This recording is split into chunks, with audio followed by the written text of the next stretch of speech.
오늘은 창세기에 있는 말씀을 아브라함의 생애를 통해서 나타내시는 하나님의 메시지를 좀 더 살펴보도록 하겠습니다. 창세기 15장 내용입니다. 믿음의 조상 아브라함. 6절만 함께 읽겠습니다. 창세기 15장 6절 시작. 아브라함이 여호와를 믿으니 여호와께서 이를 그의 의로 여기시고. 하나님의 사람으로 산다는 것은 어떤 것일까요? 그리고 도대체 구원받은 삶, 하나님의 백성, 하나님의 자녀, 하나님의 사람이라는 그 특별함은 무엇일까요? 얼핏 보면 특별한 게 없어 보입니다. 특별한 건 이거죠. 남들 다 쉬는 날에 일찍 일어나 교회에 와서 예배 드린다는 거, 주일마다. 그 다음에 식사하기 전에 기도한다는 거. 그리고 평소에 성경책을 펴두기도 하고, 조금 더 열심을 내면 성경 공부하고, 기도에도 참석하고, 개인 영적인 시간을 가진다는 것. 조금 또 다른 어떤 측면으로는 교회에서 직분을 맡아서 집사님, 장로님, 목사님 이런 일을 통해서도 사람과 하나님을 섬기는 일, 이게 하나님 백성 되었다는 특별함처럼 보이기도 합니다. 오늘 설교 제목도 믿음의 조상 아브라함, 교회 다니면 너무너무 많이 듣던 이야기입니다. 평범해 보입니다. 그러나 이 믿음의 조상 아브라함이라는 그 제목 안에다, 이 말 안에 담긴 내용을 좀 살펴보면요, 와, 그 의미를 하면 무지무지 큰 내용입니다.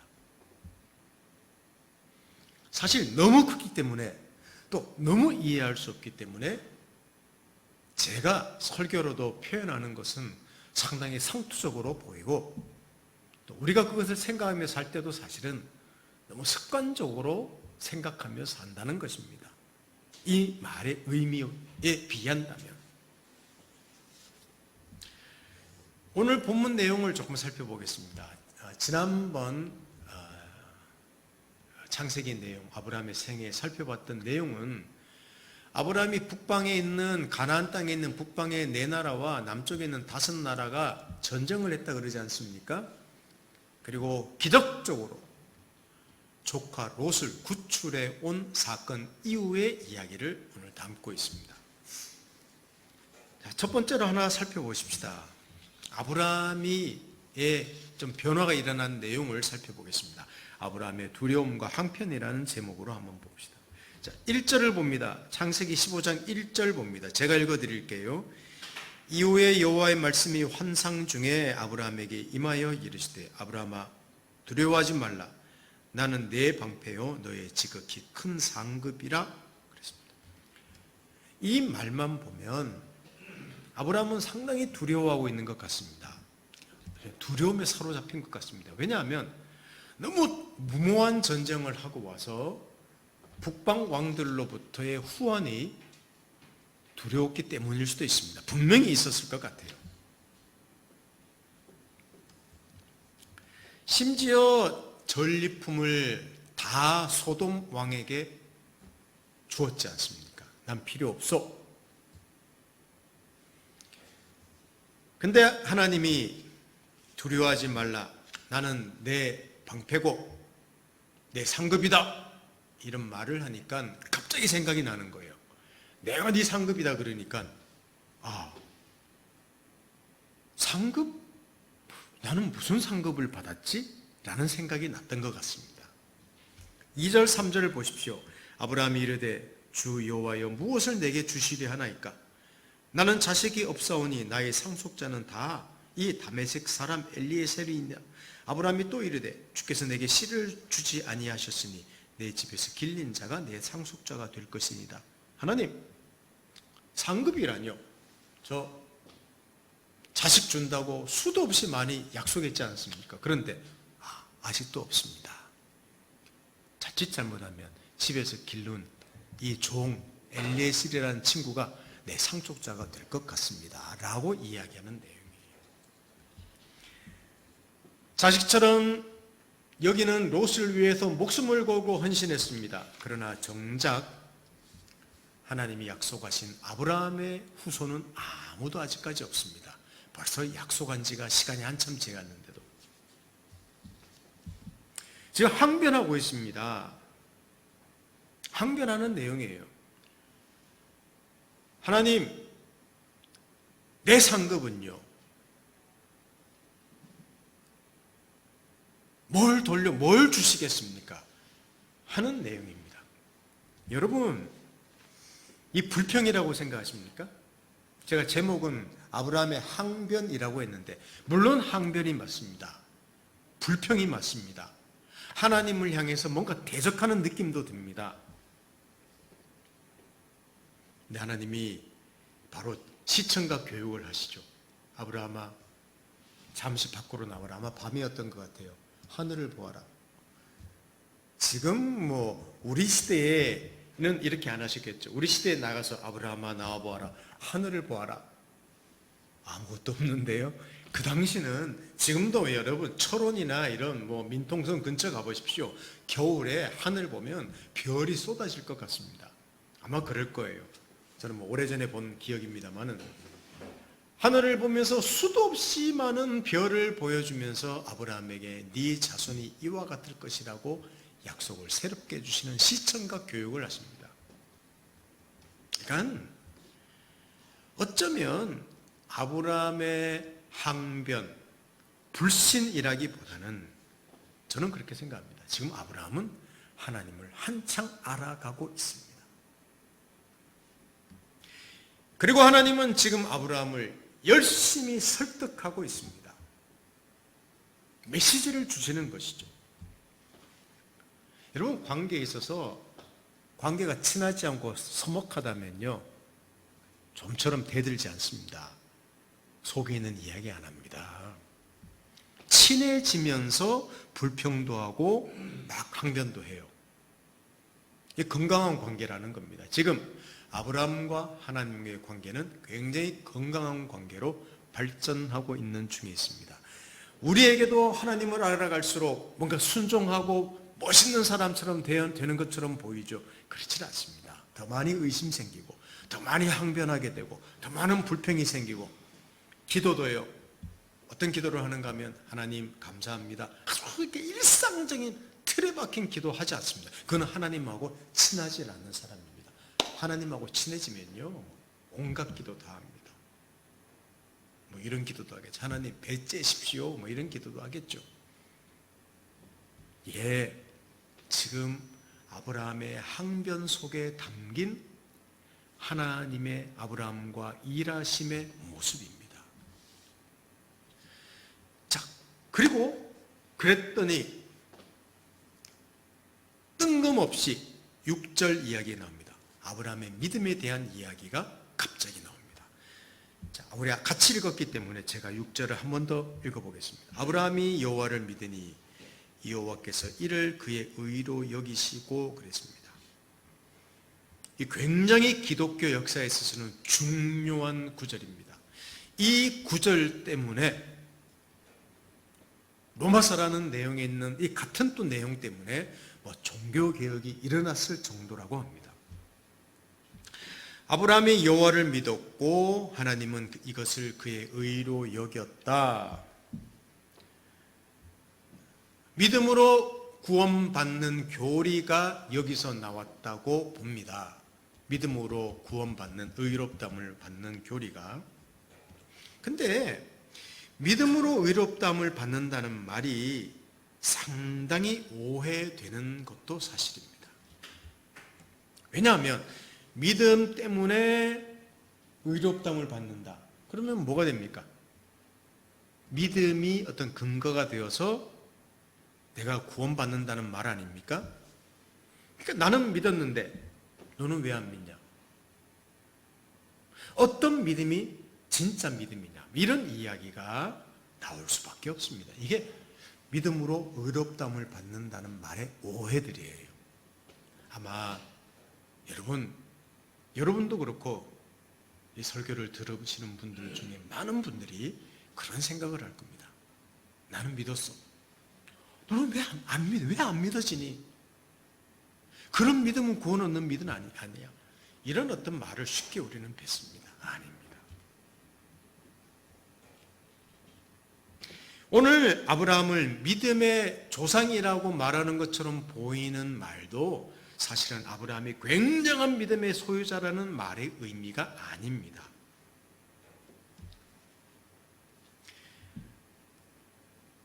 여기 말씀 보시면 아브라함이 하나님을 믿었다는 말 다음을 보십시오. 7절을 읽어보겠습니다. 자, 15장 7절을 같이 읽습니다. 시작. 또 그에게 이르시되 나는 이 땅을 내게 주어 소유를 삼게 하려고 너를 갈대아인 우리에서 이끌어낸 여호와니라. 아브라함이 여호와를 믿어서 그것을 하나님께서 의롭다고 하셨고 그것을 복이라고 하셨는데 바로 하나님이 나는 너를 이끌어낸 여호와다. 내가 여호와다 하고 결국은 자기 이야기를 하시는 거예요. 계속 자기가 누군지를 이야기하시는 겁니다. 여러분, 이것이 아브라함이 믿었다는 믿음의 핵심이라는 말입니다. 아브라함이 하나님을 믿었다는 말에 아브라함이 믿었다는 그 믿음이라는 말의 핵심이 아니라 그 믿을 수밖에 없는 믿음을 주게 한 대상이 누구냐? 하나님이시라고 성경은 이야기하고 있다는 겁니다. 이게 아브라함의 믿음의 중요한 핵심입니다. 조금 더 살펴보십시다. 근데 그 믿음이라는 게 도대체 어떻게 은혜라는 말과 연관되는지를 살펴보려고 합니다. 그 말의 진정한 의미를 살피려면요, 하나님의 은혜를 우리는 생각해 보아야 합니다. 이런 말을 들은 아브라함이 굉장히 김새는 말을 합니다. 아니, 하나님, 증표를 요구합니다. 그런 하나님이시라면 저한테 증표를 보여주십시오. 하나님은 화내지 않습니다. 화낼 이유가 없습니다. 왜냐하면 아브라함이 화낼 수준이 아니기 때문입니다. 도리어 특이한 일을 하십니다. 자, 9절, 10절, 11절을 봅니다. 오늘 성경 구절 그렇게 많지는 않습니다. 9절, 10절, 11절을 제가 읽어드립니다. 여호와께서 그에게 이르시되 나를 위하여 3년 된 암소와 3년 된 암염소와 3년 된 순양과 산비둘기와 집비둘기 새끼를 가져올지니라. 아브라함이 그 모든 것을 가져다가 그 중간을 쪼개고 그 쪼갠 것을 마주 대하여 놓고 그 새는 쪼개지 아니하였으며 솔개가 그 사체 위에 내릴 때에는 아브라함이 쫓았더라.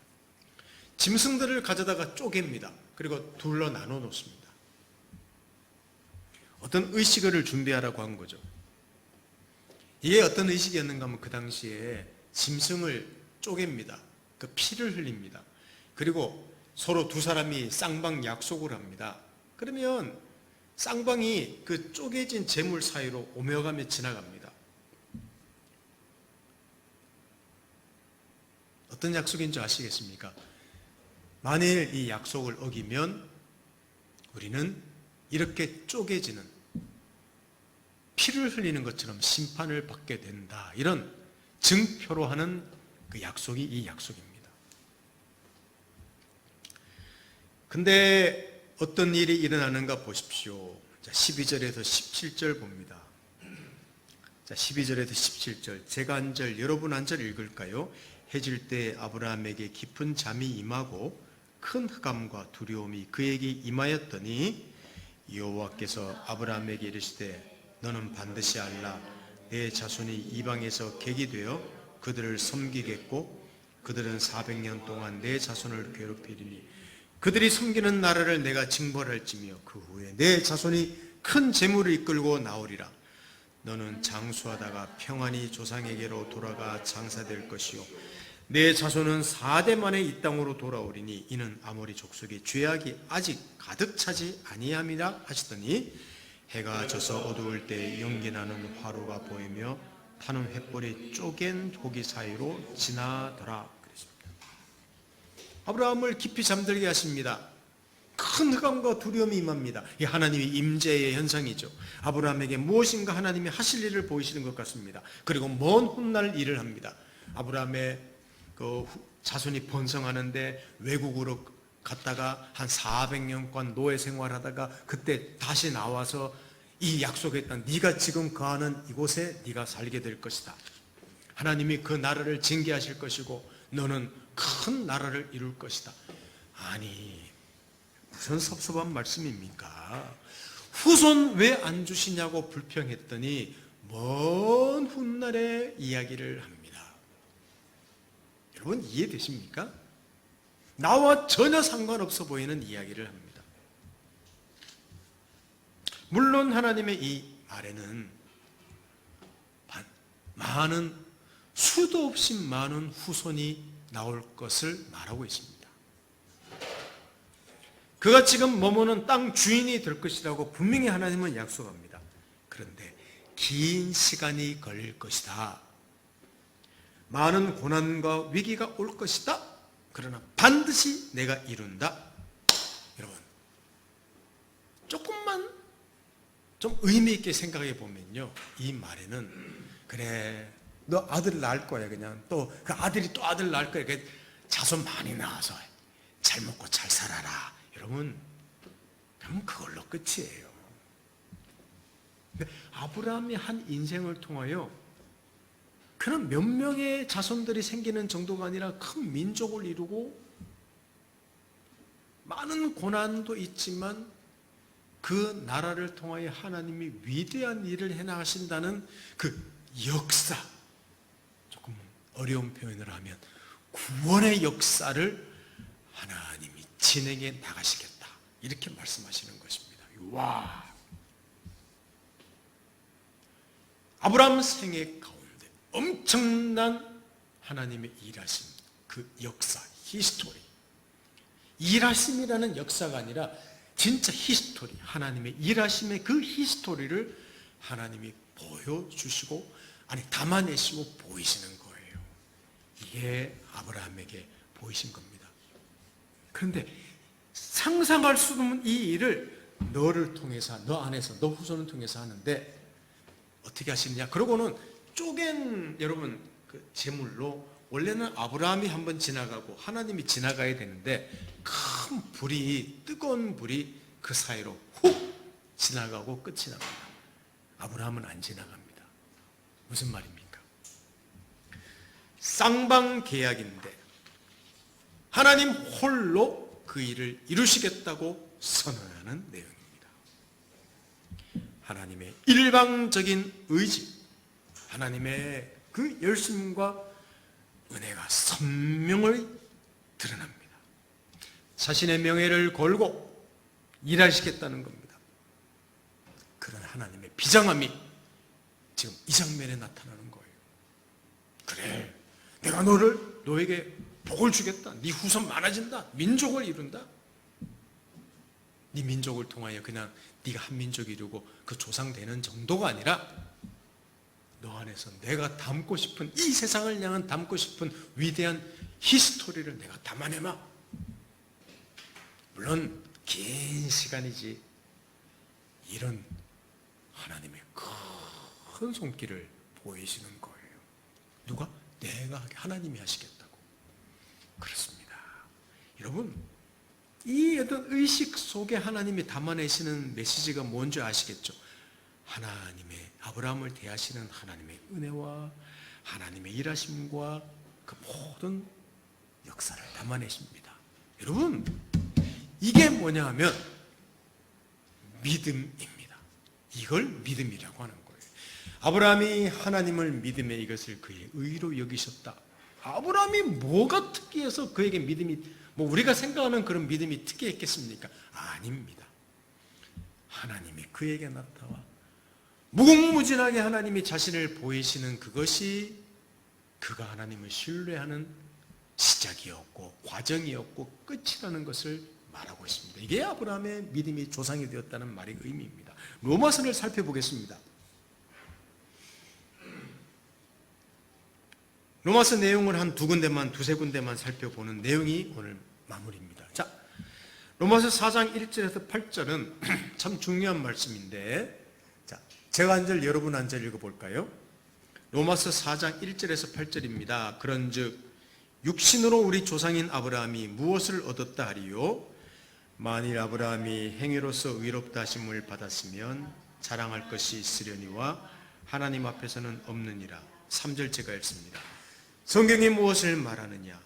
아브라함이 하나님을 믿음에 그것이 그에게 의로 여기신 바 되었느니라. 일하는 자에게는 그 삭시 은혜로 여겨지지 아니하고 보수로 여겨지거니와 이를 아니할지라도 경건하지 아니한 자를 의롭다 하시는 이를 믿는 자에게는 그의 믿음을 의로 여기시나니 이란 것이 없이 하나님께 의로 여기심을 받는 사람의 복에 대하여 다윗이 말한 바 불법이 사함을 받고 죄가 가리어짐을 받는 사람들은 복이 있고 함께 읽습니다. 주께서 그 죄를 인정하지 아니할 사람은 복이 있도다 함과 같으니라. 아멘. 여러분, 좀 긴 내용처럼 보이는데 이런 내용입니다. 아브라함은 행위가 아니라 믿음으로 의롭다함을 받았다고 말합니다. 행위가 아니다 믿음. 여기 행위라는 말은 행위라는 말은 이런 의미예요. 조건과 근거가 사람에게 있다. 어떤 조건이 있고 근거가 있다는 것은 행위고, 믿음이라는 말은 그것이 그 사람에게 없다. 이게 믿음이라는 말의 의미입니다. 제가 많이 말씀드렸지만 잘 들으셔야 됩니다. 이게 성경에서 믿음을 첫 번째로 이해해야 될 내용입니다. 아브라함이 하나님을 믿었다고 하는데 그의 믿음은 어디에서 온 것일까요? 그 해답이 아브라함의 생애 시작하는 창세기 11장부터 시작해서 15장에 이제 돼서야 아브라함의 믿음이라는 말이 나옵니다. 자연인이었던 아브라함을 하나님이 나타나셔서 붙잡으시고 또 그의 인생 속에서 설득하셔서 지금 이 자리에 있게 되었습니다. 무슨 말입니까? 하나님이 이런 분이구나. 여러분, 하나님이 그를 붙잡을 때부터 그는 하나님의 사람입니다. 사실 언제부터 구원이라는 문제를 따진다면 아브라함이 언제 구원받았는지 우리는 판단을 할 수가 없습니다. 그를 붙잡을 때부터 하나님의 일하심이 시작돼서 우리는 자꾸만 언제 구원받았냐, 그거 맨날 그거 따지는 사람들이 특별히 구원파라고 하죠. 언제 구원받았느냐, 언제 명확한 구원이 시작됐느냐, 그거는 우리 이야기입니다. 하나님은 언제 우리를 붙잡으실지 몰라요. 또 왜 붙잡으신지 몰라요. 붙잡으셨습니다. 그래서 자기를 보여주십니다. 우리는 하나님을 경험해 나갑니다. 그러다가 어느 순간 하나님, 내가 당신을 믿습니다. 이거는 이미 하나님이 우리 속에 시작했기 때문입니다. 그러니까 우리의 믿음이라는 것에는요, 중요한 것이 하나님이 누구시고 그가 열심히 자기를 드러내신 그 일하심이 더 중요한 거예요. 그래서 믿음으로 구원 얻었다는 말을 쓸 때는, 믿음으로 산다는 말에는 우리에게 초점이 있는 게 아니라 하나님에게 초점이 있다는 겁니다. 이게 우리 그리스도인의 삶이에요. 여기 말씀 보시면 일하는 자에게는 그 삭슬을 은혜로 보지 않고 보수로 여긴다 그랬습니다. 여러분 직장에서 일하시죠? 월급 받습니다. 뭡니까? 삭슬 받는 거예요. 보수 받는 거예요. 조건, 물론 그것도 은혜입니다만은 내가 일한 만큼 받는 겁니다. 그런데 일을 안 했어. 보수를 줍니다. 이것은 조금도 근거가 내게 없습니다. 그걸 은혜라고 합니다. 그 말이 오늘 로마서 4장에 있느냐. 구원은 그래서 삭시 아니라는 말은 조건이 우리에게 없다. 그 말을 하고 있습니다. 그래서 복음이라는 거예요. 이 이야기를 담아내는데 누구를 사용하시느냐? 오늘 아브라함이라는 사람을 사용하셨다는 것입니다.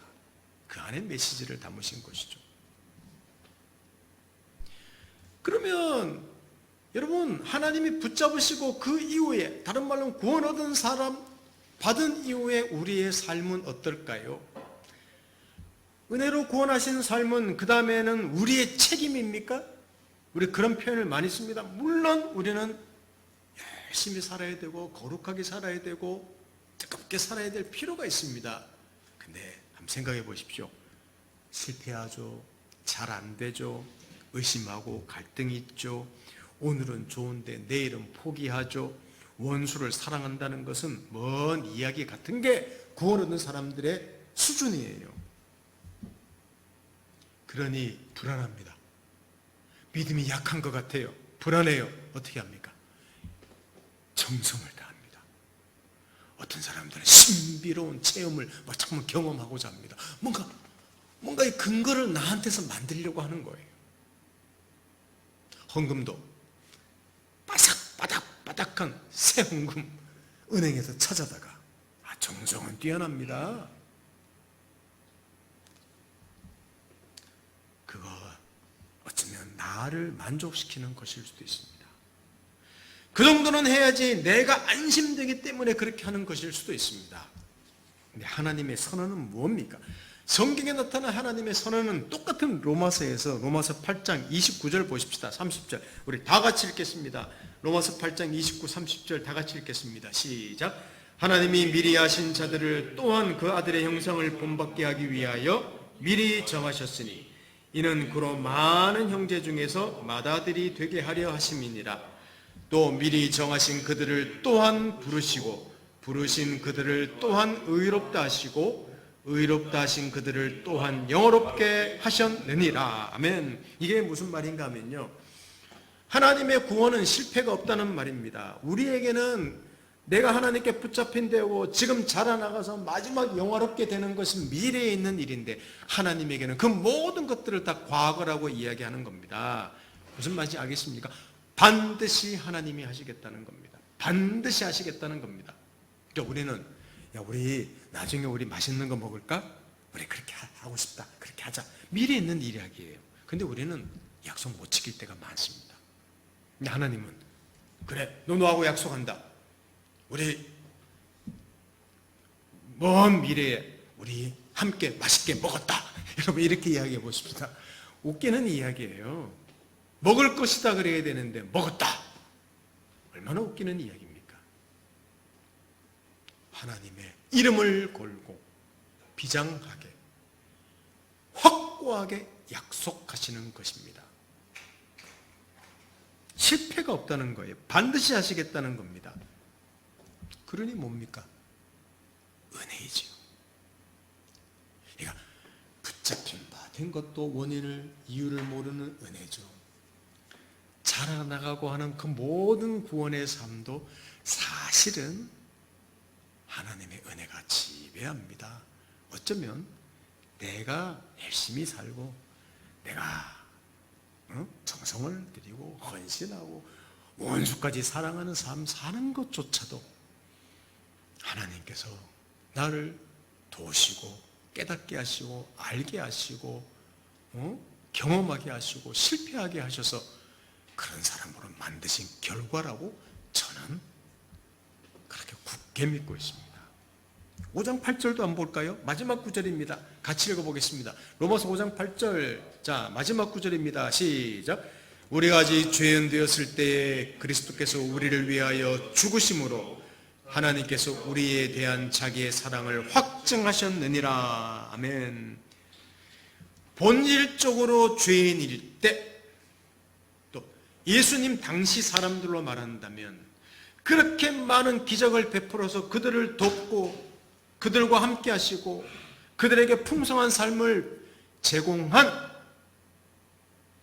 어떤 한 사람을, 하나님이 보낸 사람을 십자가에 매달려 죽게 한 사람들, 자 그런 사람들인데 도리어 그들이 죽게 한 그 죽음으로 구원을 이루어 그들을 품었단다. 그게 로마서 5장 8절입니다. 우리가 아직 죄인 되었을 때에 그리스도께서 우리를 위하여 죽으심으로 어떤 근거가 없는데도 하나님 아들의 죽으심을, 아니 하나님 아들을 우리 십자가에 못 박아 죽였는데도 그 죽음으로 그들을 품어서 하나님이 자기 사람들을 만드시고 그 복되게 하셨단다. 이 내용이 이게 하나님의 구원이고요, 이게 하나님의 일하심이고요, 이게 하나님의 사랑과 은혜라는 말입니다. 그게 믿음의 조상 아브라함의 말의 가장 핵심적인 내용이에요. 아브라함이 인생이 그런 인생이구나, 그래서 그를 믿음의 조상이라고 하는구나, 이런 아멘이지요. 위대한 일이지요. 믿을 수 없는 일이지요. 그게 우리 그리스도인의 삶이라는 겁니다. 마지막으로 그리스도인의 비밀을 한번 살펴보십시다. 우리 그리스도인의 삶은 우리가 상상하고 생각하는 것보다 훨씬 놀랍습니다. 왜냐하면 하나님의 은혜와 사랑이 우리를 만드시는 삶이기 때문입니다. 그리고 그 목표가 우리라는 존재를 하나님이 고집하시는 수준으로 만드신다는 것이기 때문에 그리스도인의 삶은 우리의 생각과 상상을 초월합니다. 완성에 이르기까지 하나님은 우리 인생에 개입하십니다. 여기서 개입한다고 말하니까 혹시 여러분들은 그 간섭이 아닙니까? 억압이 아닙니까? 생각할 수 있습니다. 왜가 내 인생 마음대로 못 살도록 왜 하나님이 개입하셔서 내 인생에 자꾸만 이래라 저래라 말씀하십니까? 이렇게 생각할 수도 있습니다. 아닙니다. 하나님의 개입이 없으면요, 우리의 수준을 벗어날 수가 없습니다. 아니, 우리의 수준이라기보다는 우리가 최선을 다하는 수준을 벗어날 수가 없습니다. 그렇게 이해하시는 게 좋습니다. 이 세상에는 최선을 다해서 사는 사람들이 참으로 많습니다. 어떤 사람은 타고난 것도 뛰어난데 노력까지 해서 천재적인 재능을 발휘하는 사람들도 있습니다. 부자가 있습니다. 성품이 좋은 사람도 있어요. 그게 우리의 최선의 삶이라고 하십시다. 여기 못 미치는 사람들도 많죠. 근데 우리의 목표는 이런 사람들 되는 거예요. 그래서 우리가 늘 침 흘리죠. 나도 저렇게 유명해지고 싶다. 나도 돈 많이 벌고 싶다. 나도 저렇게 연주를 해봤으면. 우리 목표는 늘 그겁니다. 그것도 뛰어난 인생입니다. 그러나 그 수준을 넘어서는 삶이 있습니다. 이게 그리스도인의 삶이라고 감히 성경은 이야기합니다.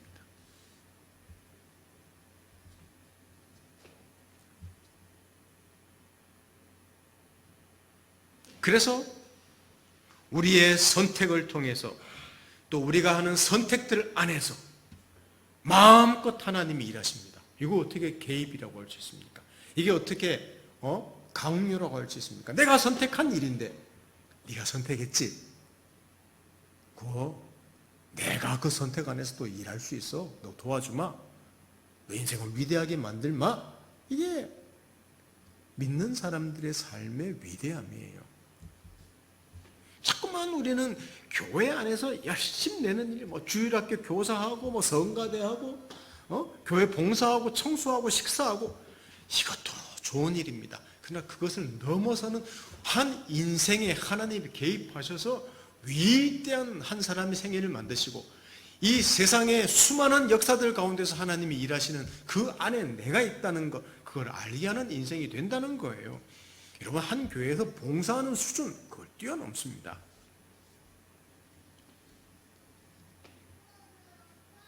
그렇다고 그 사람의 인생이 누가 봐도 늘 웃고 늘 에너지가 폭발하는 모습이 아닐 수도 있습니다. 울기도 합니다. 웃기도 합니다. 낙심하기도 합니다. 이해할 수 없는 일들을 겪기도 합니다. 너무나 평범합니다. 그저께 뉴스입니까? 새벽기도 갔다 오는 60대, 70대 막 권사님들이시겠죠. 80대 운전자가 횡단보도를 그냥 속도 줄이지 않고 가서요, 펑 튕겨나가 죽었지 않습니까? 참 슬픈 일입니다. 이런 일이 그리스도인에게도 일어납니다. 그러나 그런 수준, 그런 슬픈 일, 그런 비통한 일을 이해할 수 없는 일을 넘어서는 일이 그리스도인의 삶이라는 거예요. 저는 가끔 지금껏 다른 인생을 살고 싶다는 생각을 해보기도 합니다. 아까 제가 말씀 다 드렸죠. 뭐 화려하, 와 저런 사람처럼 되고 싶다, 이런 사람처럼 되고 싶다. 이건 비유에 의해서 자꾸만 되는 겁니다. 그리고 현실에 대한 두려움이 있는 거죠. 그러다가 제가 지금까지 살아왔던, 지냈던 삶들을 잠시만 돌이켜 보아도 하나님이 붙드셔서 참 보잘것없는 인생에 베푸신 은혜가 얼마나 큰지 표현할 수가 없는 거예요.